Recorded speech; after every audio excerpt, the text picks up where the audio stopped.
as we initiate chaos theory guarantees that we'll play like lightning shots sounding like thunder. For every time in the face that it hits us, we're faster. Well, they should know by now. Can they see? The world keeps trying to shake us. It only waits us. The pendulum swings. The pendulum swings. It's in a beautiful darkness. Only another. It's full steam ahead. Full steam ahead. All about the Petty Express. Misdirected from the start. It's a runaway train. I come a freight train. I come a freight train. In a beautiful darkness, the Petty Express. In a beautiful darkness.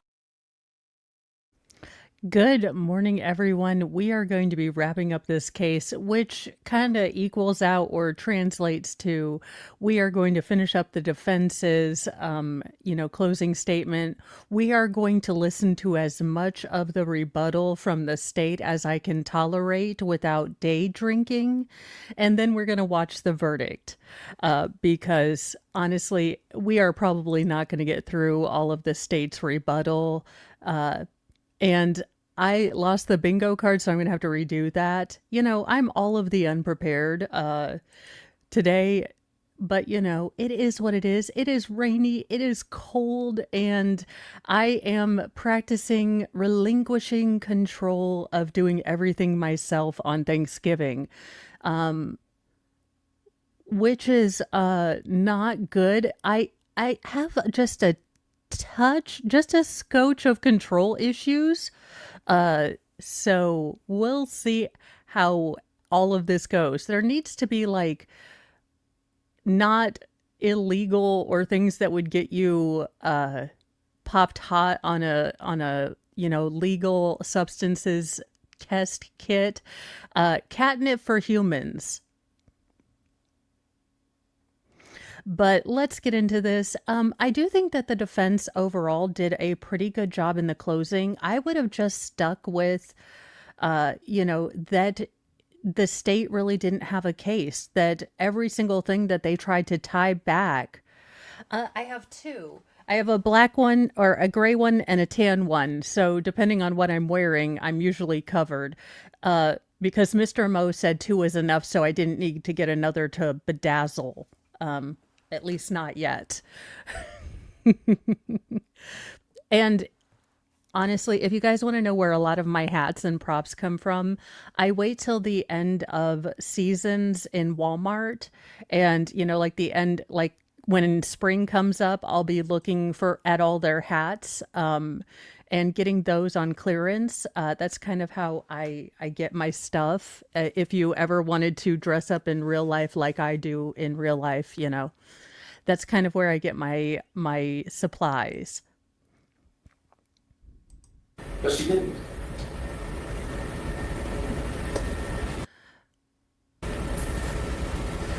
I also don't like how disjointed he is.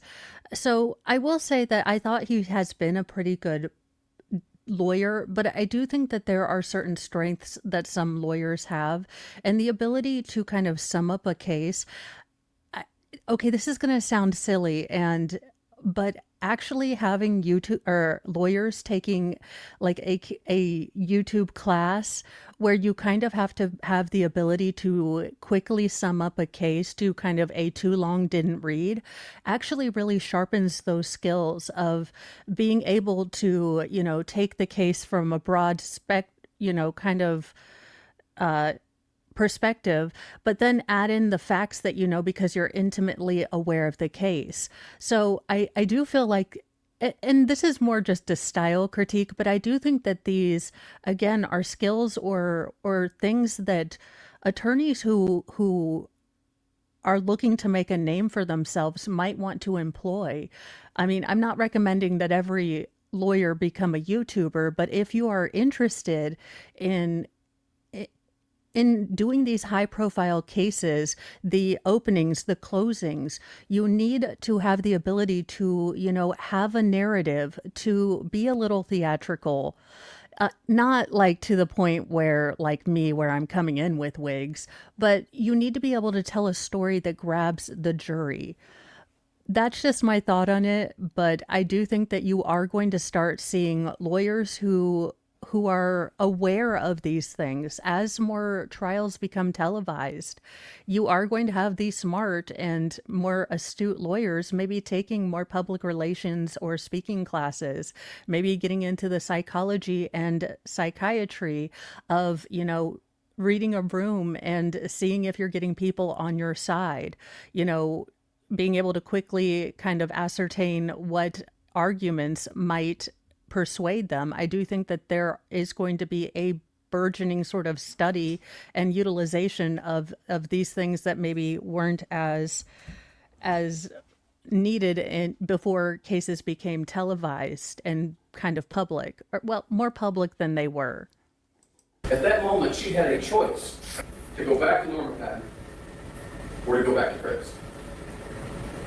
And she chose Chris. We're told this sentimental story at the end. Melissa, last time I talked to her, she said she only wanted one Christmas present. Picture of her at a pop. You've heard no evidence in this case that she ever even hung out with her papa.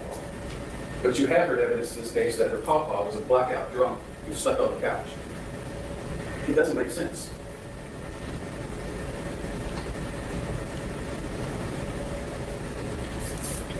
You've heard evidence that Tina Patton insisted in 2003 interview with Mr. Calhoun that she saw Melissa on her birthday in 1999.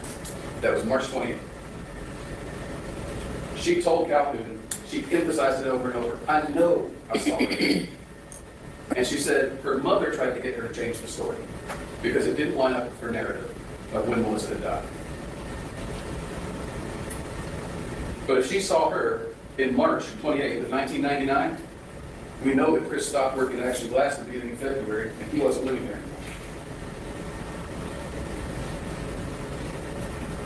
anymore. That is the other piece to me that makes sense that, again, with all that we've gotten in this case as way of evidence and, timelines and tangential kind of people in this, the fact that Chris had stopped working there and wasn't living at the marital home duplex, it makes it more likely to me that this was a setup. But, this is all speculation. But it does seem really odd that, again, Chris would go through all of the trouble of, erasing Melissa, chopping up the body to dispose of it, possibly hide identity, and then place it right at the last place that anyone would maybe put him and Melissa together. It just, but I do stories about crime or criminals that make Pinky and the Brain look like Mensa members, so it takes all kinds.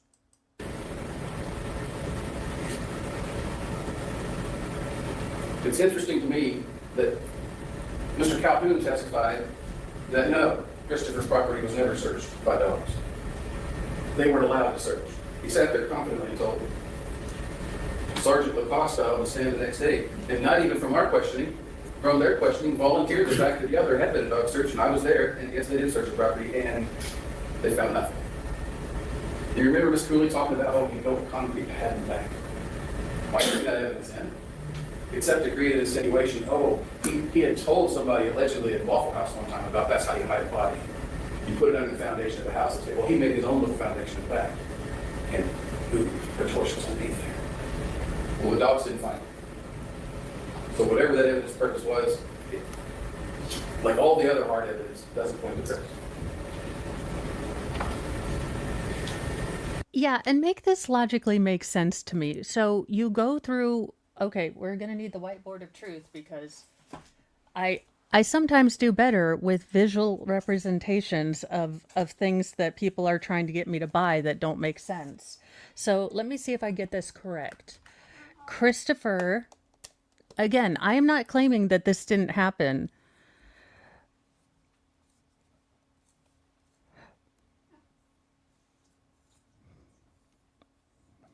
Okay, So we're going full Ken doll for reasons, but you decide to dismember the body, and the only part you decide to bury is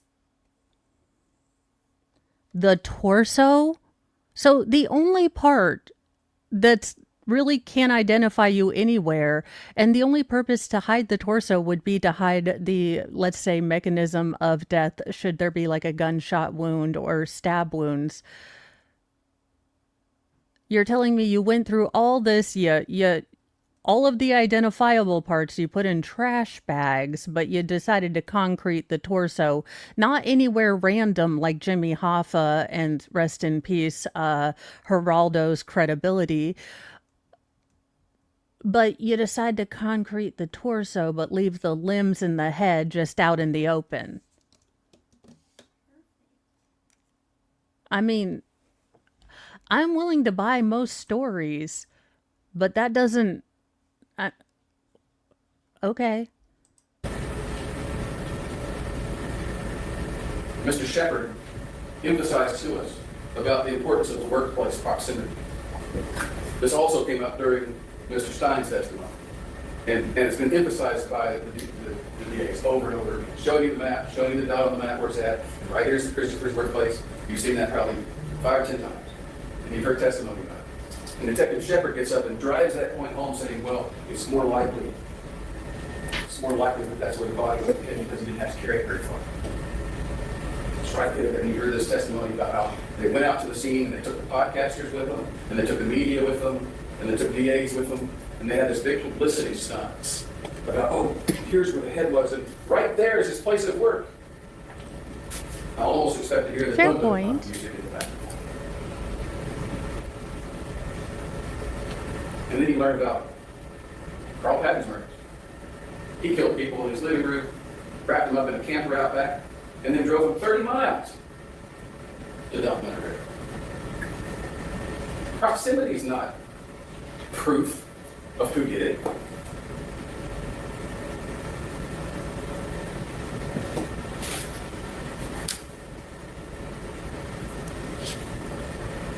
See, all of this could have been crafted into a well, linked together speech. He could have had I do this too when I'm making speeches. I tend to bullet point things, or when I'm trying to, relate a story to you guys. When I know I'm going to be doing a video about a certain thing or kind of trying to relate a topic to you guys, at first I start out, we'll go through Mo's thought process, because I at least have the ability to understand that most people don't process information like I do. So generally, my thought process starts out with like 900 different stars and constellations and nebulas of thought. And that's how my ideas start out. Now, I realize most people don't think in scattershot with the smallest grain variety. So I go back and I get, oh, this is a good point, or, oh, this is a really big point. This is really big. This is really big. These are planet-sized things I should probably talk about. I can probably leave the asteroids alone. And then I take all those planets and put these into kind of a logical way to talk about it, because otherwise you're left with this. Now, this is completely understandable to me, but to no one else. So it's almost like, I realize that part of my job is to be able to understandably, relay information to you. So I have to, package it in a way that most people think. So my scattershot isn't usually what you guys end up with, unless it's like a musings with Mo. Warshat's got nothing on me.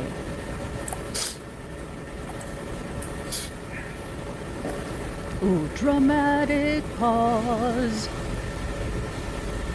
And the medical examiner, Dr. Terry, really Dr. Terry, the one I was afraid to object to her qualification. Really,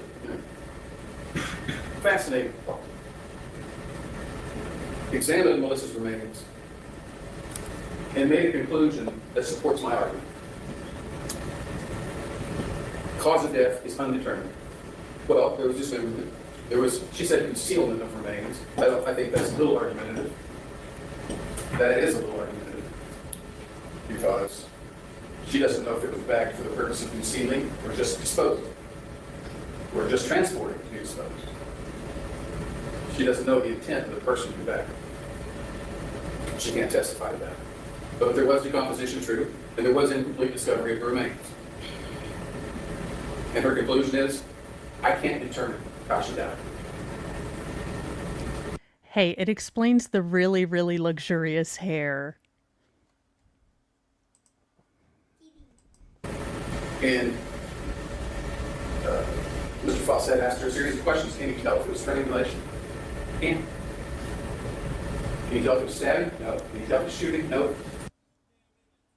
Okay, I know it's a weird thing about me, but I have never seen a more feminine pose on a dude in my life. Because, like, I get where he's trying to go with, like, the power. I don't know where he's trying to go with this, but it kind of looks like me when I put my hand on my hip and I'm trying to give my husband, like, are you a new hire look? I don't know. It makes me think that he's going to start bitching about how I put forks in the dishwasher. The correct answer is the dangerous answer. It's tips up, but, don't trip. Can you tell if it was poison? No. And I want you to interpret what that really means, what they're really saying. Can you determine if she was stabbed to death? No. What that sentence really means is we have no evidence she was stabbed. Can you determine if she was poisoned? No. What that evidence really means is we have no evidence she was poisoned. Can you determine if she was beaten to death? No. We have no evidence she was beaten to death. You have no evidence of a murderous act. You have no evidence of malice being formed, whether in an instant or at some point before. You have no evidence of murderous intent. Well, but it was very likely unnatural. I can authoritatively say that. Oh my God, you have a case with a family, populated by the most like Jerry Springer-esque of people. You have a case that's been cold for nearly 23 years. You have a man who, thought he was getting on with his life, who suddenly had his, missing ex-wife linked to his in-laws that turned out to be serial red rummers. How can you make this shit boring? I have never understood it. It's like history teachers too.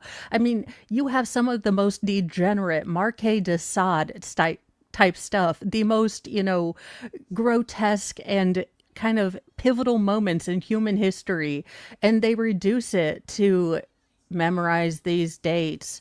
I'm like, how can you make this shit boring? This is better than like a sadistic Hunger Games on crack. I mean, the Inquisition is insane, but I mean, you already have the material in real life. How can't you make this an interesting presentation? The medical examiner, this was definitely not a natural death. Very likely not a natural death. Why did he just try to do the hair flip? He was trying to do the bend and snap hair, the Little Mermaid. I probably can't do it because I tried to get my hair all, but this man has relied on the hair flip too much in his life. But, sir, for you, I'll allow it. You don't need to be a medical examiner to figure that out. Although there are all the scenarios I gave you that you can't rule out, such as overdose. At this point, all the medical examiner can tell you is about post-mortem injuries.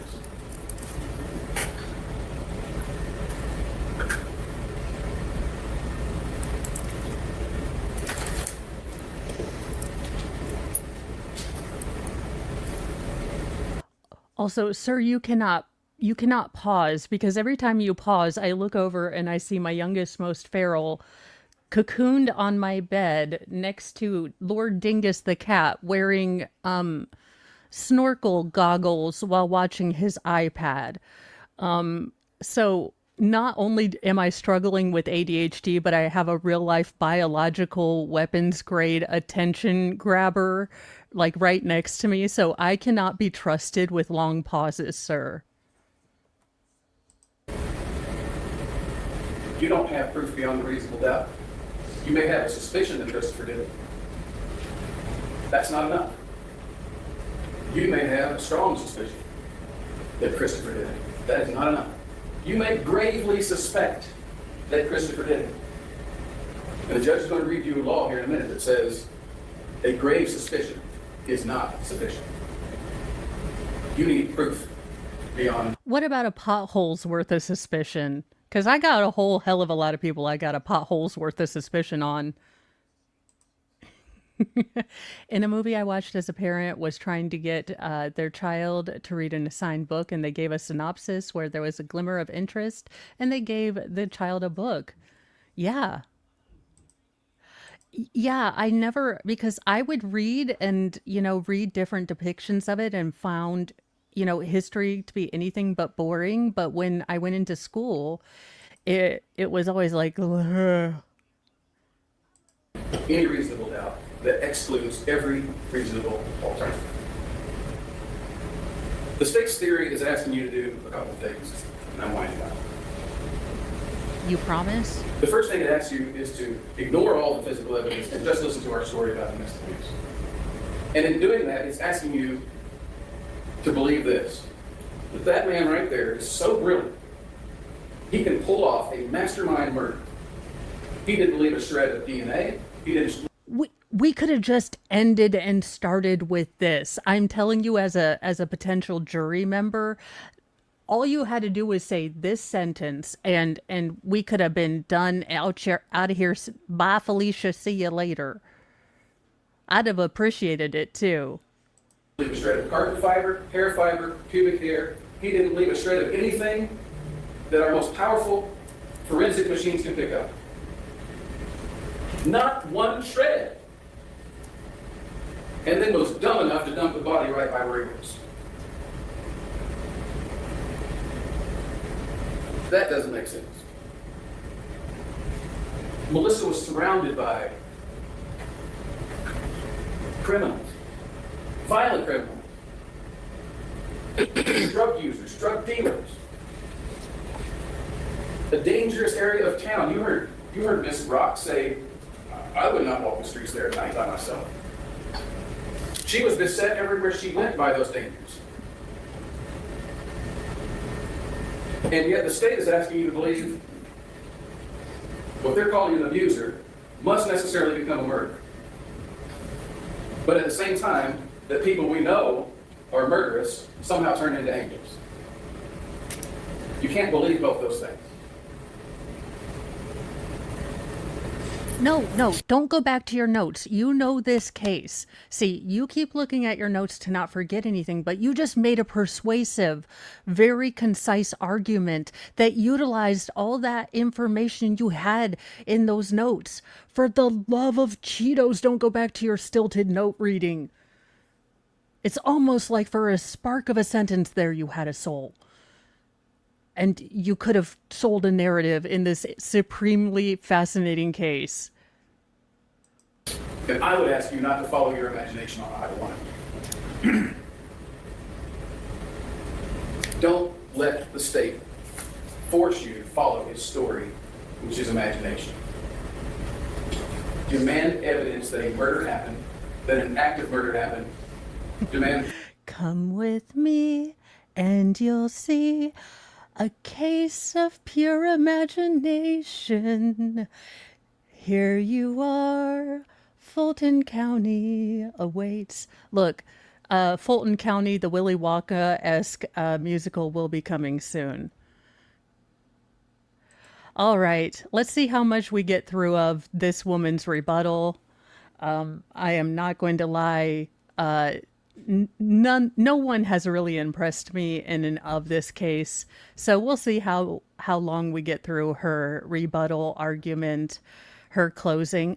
I will say, for giggles, I do like this color on her better, but I also am a fan of forest green. So,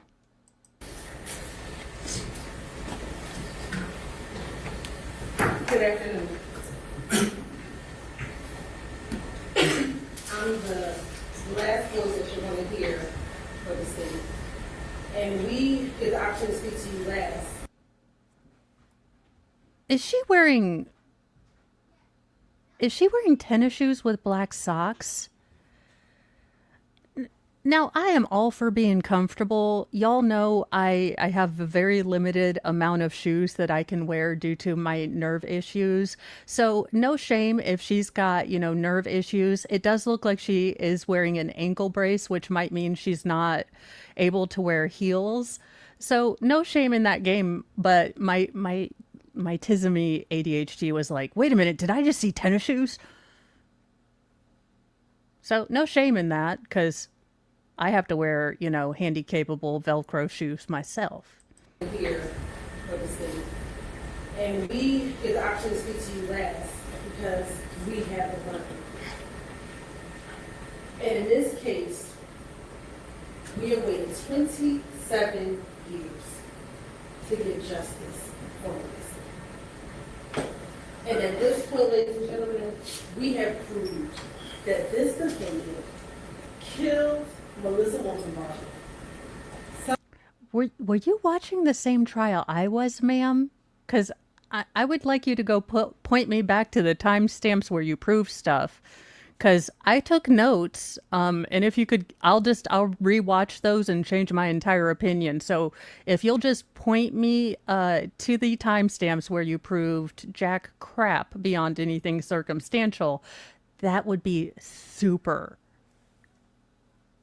Sometime in late this 1998 or early of March 1999, for no other reason except for jealousy, anger, and the fact that he was about to lose control over this woman who he had for 7 years.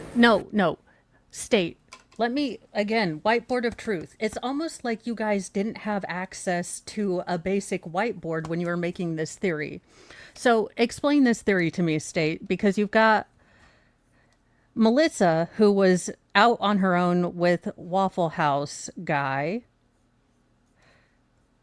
You had Chris, who was doing whatever he wanted, and the kids were firmly with Chris's mom.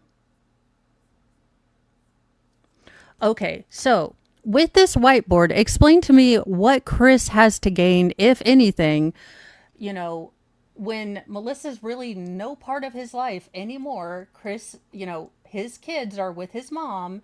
Melissa's over with Waffle House guy, and Chris is basically on doing his own effery in life. Now, he was facing approximately 2 years on potential DV sentence. So you're telling me that for a potential 2-year or probation, he is going to unalive his ex, who is currently dating Waffle House guy or any various members of Waffle House employment. His kids are safe and secured, permanent guardianship granted to his mother, so there was no tie where Melissa could come back and get the kids. So what motive does Chris have here other than the kind of weak DV one? And we know from trials and Mornings with Mo that, criminals don't use logic. They might not make a pro cons list versus, 2 years for, DV versus a lifetime for red rum. But the state's theory doesn't make sense. He's basically eliminated the 2 main reasons that controlling men go after their partners. He didn't give a flying flapjack that she was with the White House guy or Waffle House guy, and he had secured his children. So he had moved on. Again, I can buy that Christopher's the one that did this, but what I cannot buy is this stupid, Lucas Disney Star Wars level plot that they have concocted. If you're going to want me to buy a story, make a good one. And I'm going to ask you all to bear with me for a few moments. No. As I tell you and show you how we've proved this case beyond a reasonable doubt.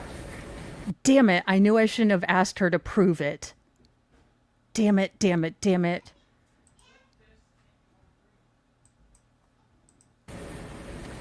Now, as Mr. McDermott was speaking, I'm reminded of two things. One, what I was told him. Congratulations. Wait a minute. You were able to keep two things in your mind at the same time. And look, honestly, no shade, because I struggle with the same thing. But based on the way that you presented this trial, I thought that that was a skill above your pay grade. So congratulations. That when you have the law on your side, you argue the law. When you have the facts on your side, you argue the facts. When you have both, you argue both. And when you have nothing, you just argue, and argue. And that's what YouTube Mr. is McDermott changing did for about everything. 45 minutes. Now, I like Mr. McDermott, but he was given a tough case. And because of the case that he was given, he just had to argue to you for the last 45 minutes. And I'm going to show you how everything that he said makes no reasonable sense. Because what we ask you as jurors is that you have to make reasonable inferences. What we ask you as jurors is that you take your brain off all functional bits, even the, the cortex, because we've got a story we want to sell you that requires you to not have a functioning neuron.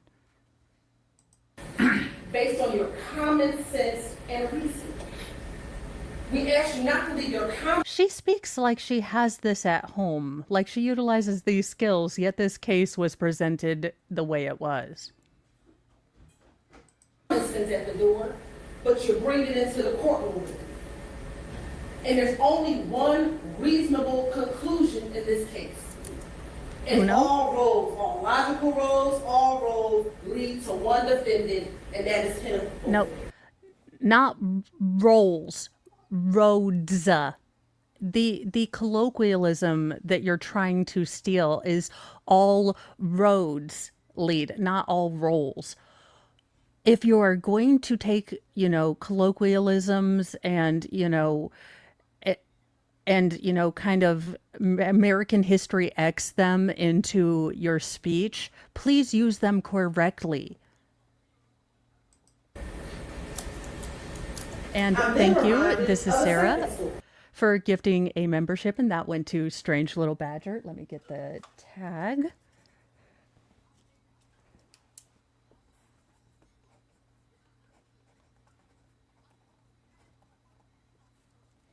Thank you, thank you. Story I've been told a long time ago regarding a red eye.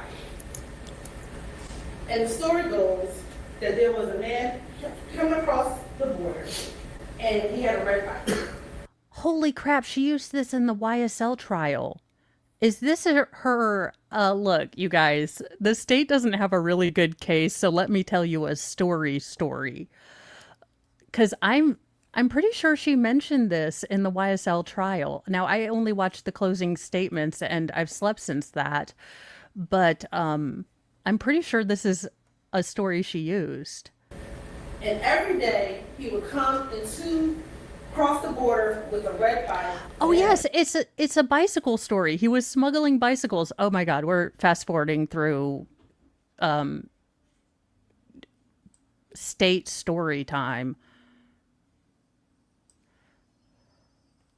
Get ready to go home. I've been drinking a lot. I'm not going to remember what. Oh, for God's sake. Straight to Okay. Mr. Wolfenbarger. Straight. So let's talk about some sand in the box, the basket. Let's talk about it. First, no physical evidence. That's the first thing, right? You talked about the paint chips. So let's talk about when they went to the house. They went to the house. Okay, I speak as someone who is knee deep in construction on a state-of-the-art, platinum and American-built 1971 house. And I can tell you that I mean, I'm no constructionologist, and I'm not really in charge of any of the, uh, the the deconstruction. Mostly because who would let me have a sledgehammer? Not anyone who's smart. And Mr. Mo is very smart. But the paint that they paint, I mean, they painted over 3 sets of wallpaper for safety, I think, against the Russians. But then they also painted over that and then added additional wallpaper for good measure against safety. And I can tell you that even though they put wallpaper over the original 3 layers of wallpaper, that original 3 layers of wallpaper didn't disappear. You do realize that like paint doesn't just go away even if you paint over it. You can actually. I'm just throwing that out there. I mean, I'm no Joanna Gaines, but In 2003. not another happened in death. 2003? What do we know? Okay, first of all, if you're going to use a PowerPoint, maybe don't give me a migraine. Yes, red and blue are if you were going to use blue, you should have used orange because they are exact opposites on the color wheel and it wouldn't be as jarring as the red. But it's also very blurry, and you doing red font on a blue it makes it so you can't read. So now I'm triply pissed off that I have to not only listen to you read your PowerPoint, but I can't read the PowerPoint, to ignore you. And play my favorite game. I will share. It's actually a safe one. I used to do it in church, so it's not orifice or extraction. But you can't read it. It's not clear. Again, a PowerPoint is supposed to be eye-catching. It should come up as you say paint chips. Well, let me explain to you about the paint chips. You don't have to write anything further than the paint chips. You should be able to, by your grasp of this case, to further expound upon that and give the jury what they need. I hate this woman. And this is Sarah for 5. I am well aware I asked a lot of questions, but are those candles behind you? Yeah, this is, they are candles. Now, I will tell you that due to being a chaos demon and perhaps not a fully adult, I forgot that you need to get a jar for these candles. So they've actually wax melted together, and I'm not telling Mr. Mo because I'm supposed to be much more adult with fire. As much as I joke about arson, I'm supposed to be much more careful with it. So I think this is coconut and this is apple. I tend to go to Hobby Lobby and buy out all of their end of season stuff. So these are both harvesty candles.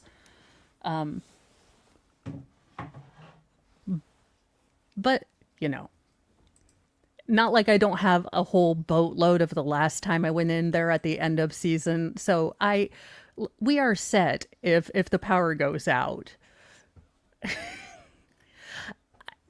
I hate all of this PowerPoint. So we're not. But Mr. Fawcett talked to you about that. And we believe when the last time anyone besides him seen her, we know that in February of 1999, she didn't call her mother for her birthday. We know in March of 1999, she didn't appear for the... Okay, again, any defense to not interacting with Norma could be defended against, but just by showing a picture of Norma. She didn't call her mom? Have you seen her mom? No more questions. court hearing for the battery case from July. So we know she's probably deceased, I would suspect, somewhere at the... Okay, as the state, you shouldn't say I would suspect. So as a juror, I'm willing to give you in cold cases some I would suspect. I'm willing to give you on or about. You know, when you say I would suspect and you can't fill that in with, well, we have markings on the bones that say that it's indicative of you know, being stabbed, or there's some splintering on the bone that says, you know, it's indicative of being shot. Now, obviously, we don't have the bullet. We don't have anything else. I'm willing to meet you if you can bring concrete evidence that says, look, we may not have the bullet, we may not have this. There's a really interesting case in Indiana. One of the first, and it's a horrific case. It honestly is. But in the early 90s, we had a guy who was pretty hoity-toity, had a bunch of stores, like thrift stores, and would go around to kind of Indianapolis gay bars, pick men up at bus stops, and kind of take them back to his mansion and destroy the bodies to such a point where they are finding fragments all over his property. And they've finally gotten to where they've identified some of, the bodies, the victims. So yes, we might never know exactly how he took their lives, but, the state comes to us with these fragments on his property, and, a pattern of different bodies on his property.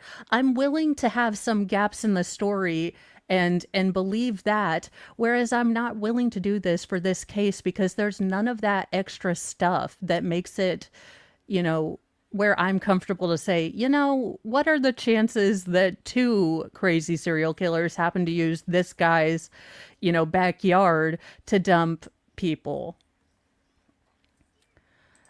I do remember that one. That was a hard case, and I kind of had to stay away from that.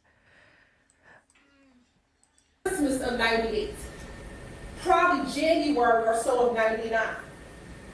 So those bags were probably in that area for at least 3 months before they found them. People could be touching the bags, not. Okay, so again, you have to have me suspend my disbelief that okay, now I have lived in the inner city. I've lived in Indianapolis, like proper, but and there's places, look, there are things that would be ignored in, let's say, a place that's comfortable with not street legal pharmaceuticals. Yeah, they wouldn't probably call if they saw some paraphernalia on a common walking path. But you know what they're going to call the popo for? If they, keep seeing bags with, leaky brown stuff out of them, or a foot hanging out, or a skull. So you're telling me that bunches of people, because this was a well-known pathway, were walking around with plastic bags that are not, I don't know, impenetrable. So the smell was having to get out. They weren't airtight. So you're telling me that the smell of decomposition, wasn't something that was going to elicit investigation by anyone? Having them there for 3 months, it's outside credulity to me. Again, if you're going to tell me a story, make it make sense. Not realize what's in it, they're picking it up, they're putting it away, whatever they're doing, there's other DNA on there. He already told you, because that's what he told Tina, what did she tell Tina? Okay, not to dog on this woman, because sometimes you really cannot help, your tone of voice, like where in the register your voice hits. But for me, tonally, she comes across as she's talking at you. She's not, this is not a conversation or persuading the jury. She is telling the jury. And that's just not an approach I've ever liked. So it comes off very aggressive, and I'm not a fan of it. But you can't help where your voice kind of falls on the register, whether you're a soprano or an alto. I always wanted to be a soprano. I ended up being an alto. Miss Perry, all of them while they were sitting at the Waffle House, he know how to hide a body. Well, I suspect he know how to use some gloves to hide the body. Suspect he knows how to use some bleach. Remember someone said it looked like there was some liquid in the bags? See, you have to remember all. Okay. No, also, look, I am not a grammar person, but remember someone saying there was liquid in bag. It's not, it was some liquid in the bag. it bothers me to no end. That liquid was not consistent with bleach. In fact, your own witnesses said that that was fluid from decomp, that and the bleach was present because one of the attendants in the medical examiner's office was trying to clean off the skull. And part of the process that they do with that is using bleach. So how about if I, a ridiculous YouTuber who spends more on costumes than should be legally allowed for an adult, can remember these particular facts? How about you, the prosecutor who's supposed to be bringing this case, remember just a couple of them? All of the evidence that came out. Well, he had the reciprocating saw, so we only chopped up the body. Where's the torso at? But we're gonna get to the torso in a moment. Did I just wander into Jerry's? Oh, we're gonna get into the torso. What in the name of all that is ratchet? I am sorry. Look, as a person who distinctly loves making my own words up, I have my own, that being said, my own word whiskers and kind of, oral kind of issues and stutters and stuff. I don't want to, clown on people's way of talking, but can we talk professionally in the courtroom? And I'm not saying this, I think that it's okay to have a touch of your own personal flavor come in, but we gonna get to the torso.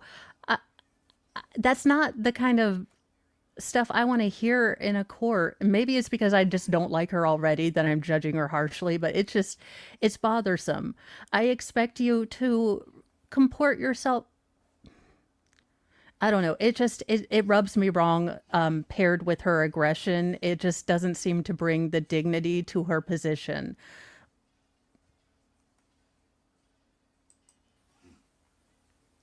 And he discarded it. So that's why his DNA wasn't on the bag. Let's talk sorry, about the blood, Tammy. no blood at the luminol. Well, if she was strangled, there would be no blood.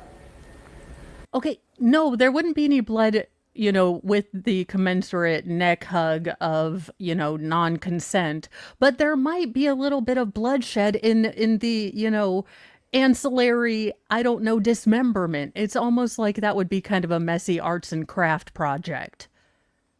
But sure, he did it and left no traces. And is it reasonable he strangled her? Yes. You want to know why? Because her sister told you that she came in to the Waffle House in early of 1998 with strangulation marks on her neck. Great, we have to trust Tina. So our references for the state, let me get this correct, are Tina and Norma and various and sundry detectives who can't remember their anything and have, said that reports were lost. Just making sure the foundation by which we're supposed to, lay your case. That's what she told you. So is it reasonable that he strangled her? Yes. So that's why there wouldn't be any blood. So that's why if they luminol, there wouldn't be there. What we know, he strangled her. What do we know from Dorothy? He punched her. What do we know from the report? He dragged her. That's the way that he harmed her. There's no evidence that he used guns or knives. All of the evidence shows that he used his physical hands to hurt her. Yeah, there's a way to project your voice, like I can do it now, that, still is approachable. I don't have to get really nasally. I don't have to. And it's the very sharp movements. Again, she is just very aggressive. And maybe that's what she was going for. Again, in her mind, she might think that she's coming off as a fighter for justice and, very, very against DV, which I think, we all can be. But it can also come across as her talking at people, at, being aggressive. And a lot of people will turn off, Rarely have I seen people saying, thanks for being aggressive and loud with me. I feel like this has been productive. So is it reasonable that he strangled her? But it would be nice if we had her neck to really be able to tell you what he did. But see, they don't want to talk about that part of it. Let's talk about the pubic hairs. Well, what do we know? Thomas Dixon told you that they were intimate. What did he also tell you? Last time he saw her was in December of 1998. Could it be that the day that, remember what he said, the last time I saw her, she left with him? I'm giving her 10 more So now minutes. pregnant, probably by Thomas. You left. It'd be interesting if you could actually, and so here's the sad part of this happening so long ago and samples not being taken and also having been degraded. There are, markers in the blood of a mother. So had these limbs been, properly processed or not in such an advanced state of decomp, they might have been able to test if there were certain hormonal markers that could have indicated whether Melissa was in fact pregnant when she passed, with or without a torso. But I swear to goodness, this woman is on my very last flippin' flapjack nerve. So now I'm mad because you want to leave me. And I strangle you and kill you. You're right, that pubic hair could be Thomas Dixon. So the fact that there's no physical evidence. Well, this is the strangest Medea I have ever seen.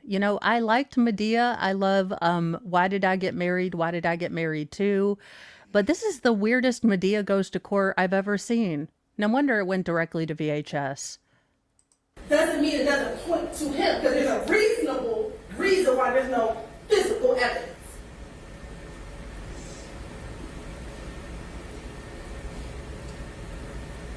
No physical evidence. So they showed you the rain shower report. Well, the only month I see here is April.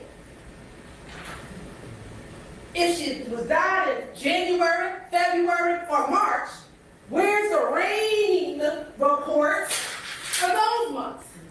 What the hell is this? Is she fixing to take off her earrings? Look, I have seen People's Court and Jerry Springer enough, not to mention I went to an IPS school. Are we fixing to take earrings off? All right. Well, I've had about enough of this woman. I don't respect people who flap papers at me. Here's the thing. Don't disrespect the jury. And to a lot of people, that flapping of papers, even if it's not directly to their face, they are done. You have now effectively turned off a lot of people just because of the innate disrespect that paper flapping shows. So we are going to go directly to the verdict because screw this woman. She did a terrible job, and she's part of the reason that Melissa will never get justice. So I'm not going to listen to her anymore. I put in more effort on this case than she did.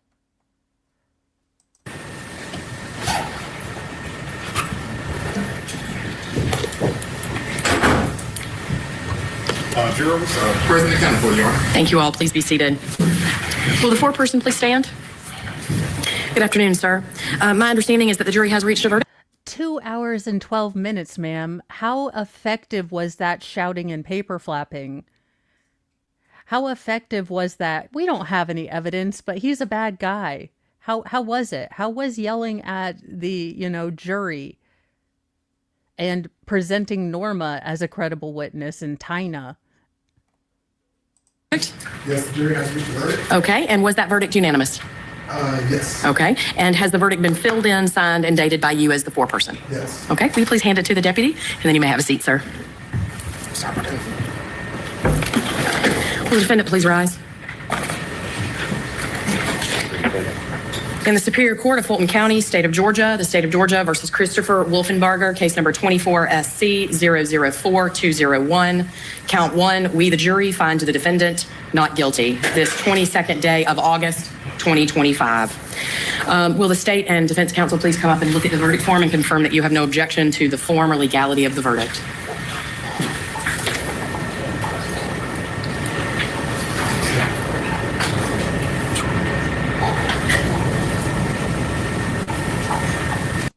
And look,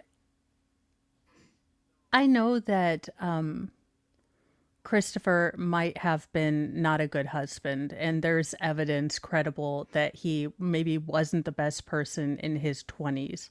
But that doesn't mean that we had enough to charge him guilty with murder. And it's kind of making me tear up watching his reaction. Regardless of what you think, to have your entire life on the line, knowing that this is such a flimsy case, but knowing that people had been, charged with less evidence, I can't imagine. I can't imagine knowing that we still don't have answers. Thank you. Counsel for the state, counsel for the defense, is there any reason that I cannot release the jury? No, Your Honor. No, Your Honor. Okay. Members of the jury. And, to reach out to, the children, and even though I hate it, Norma, a woman who hypocritically and to the depths of hypocrisy, a woman who destroyed the lives of 5 other families, destroying other families, doesn't mean that her family doesn't deserve justice too. And the real crime, the real tragedy is that Melissa is never going to have justice after this, because any forward case, any movement, even if the evidence is miraculously found, reasonable doubt is that the state tried to convict this man. Now, maybe someday something is going to come out of the woodwork. Maybe Norma, upon passing, will find out some more.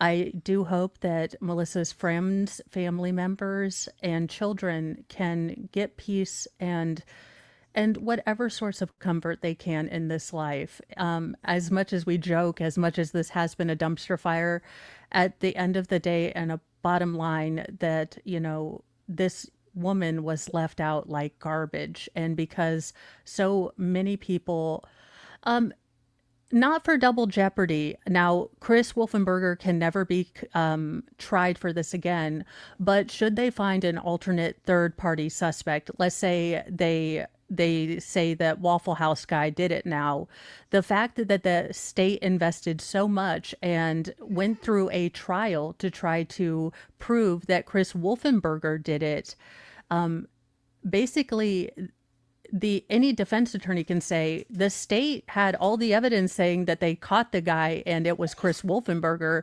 So what do they have now that says that this isn't another, terrible case, and you're bringing my person in to try to close this? So they could possibly, potentially, there just will be a lot of issues as far as reasonable doubt. I mean, unless someone confesses, or unless they find direct evidence, like maybe the torso is found and, it's on Waffle House guy's, park. But it's very unlikely. And it would, now, in UK, in EU, and I believe the UK, you guys don't have the same adherence to double jeopardy. So if new evidence, let's take, I know she's currently in jail right now, but the only name that's popping up right now is Lucy Letby. So, for example, let's say that new evidence came out that Lucy Letby, they found a diary allegedly, and she had gone to all the Tesco's and bought up all of the Greg's sausage rolls and told no one. And somehow that was linked to her baby case for some reason. They could go back and then change the case to include that she stole all of the Greg's rolls, I think. But because basically with additional evidence in the UK and EU, people can be retried. They can kind of do that. Now, I'm not a lawyer. I am a person that just spent more than I should have on discounted Halloween costumes, okay? So you know, there might be forward movement in this case, but this might be such an embarrassment that, you know, they just aren't going to move forward with this. And I feel sorry for the family that is left behind, even Norma, because no one deserves to be left out like trash. Yeah, I do have questions about the lower sentences. I do know that being a total EU and UK news junkie, I am interested in sort of the new kerfuffle that there are certain leanings or certain groups with the more populist movements that are wanting to bring back capital punishment, at least in the EU. And it is interesting to see how the general populace seems to be okay with the possibility of bringing back capital punishment, but a lot of people in the government aren't really happy with it. And I do wonder, I'm a nerd of all things, so you know how if they wanted to go back to that, how would that be ratified? Now, I will say that Parliament is so much more fun because you guys basically hoot and holler at each other. I think that Congress would be a lot funner if we added a Jello wrestling match pool, but those are my thoughts on that. I am going to go make sure I have got a grocery list all ready for Thanksgiving. As you guys can see, I am to type A to function. I have my list. And of course, I have it, you know, all in sides and like what goes for breakfast. You guys, when I say that I am a chaos demon, but also to type A to function, this is how I do everything. And then this list will become a sub list of a grocery list to send with my husband, who will invariably call me and say, do they have onions at our Walmart?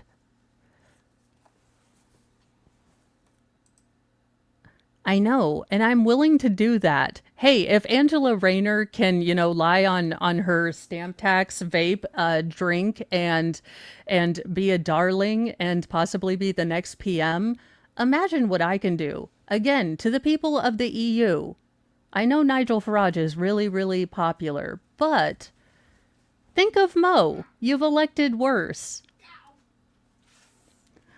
That's all for me right now. Planning to run for president of both America and Britain, or the UK. Mo.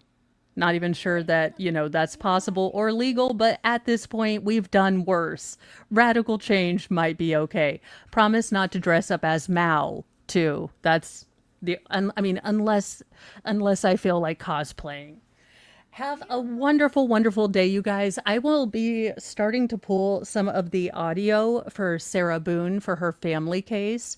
So stay tuned for that. We are going to be looking at the pretrial hearings on the Brian Walsh case. So be on the lookout for that. Do remember, yes, that was such an awful case, and I don't know enough about French law to really get into that, but I did cover that with Mornings with Mo. There was this really just horrific case where a husband had been drugging his wife and videotaping her getting assaulted by just tons of people, and this woman, you guys, when I say that there are some incredibly badass women out there, that woman, that wife who had been so incredibly betrayed by her husband, showed up in court with her head held up high. And I covered that on Mornings with Mo. I mean, I wanted to cover it here, but I don't know enough about French court. And also, every way I pronounce anything French is a hate crime. So there's that. But my youngest, most feral, is reminding me that I promised that this was going to be a shorter stream. So I will check back with you guys tomorrow. We will be having Mornings with Mo. I don't know about Thursday. We will play it by ear. Since we're having non-traditional steak and ribs, I don't know how long I'm going to actually need to be in the kitchen, but we will figure out some fun to have. I will I will see you guys tomorrow. And, be kind to yourself, be kind to others, but have a sassy mouth and carry a can of bitch fire because kindness doesn't equal doormat. Bye, you guys.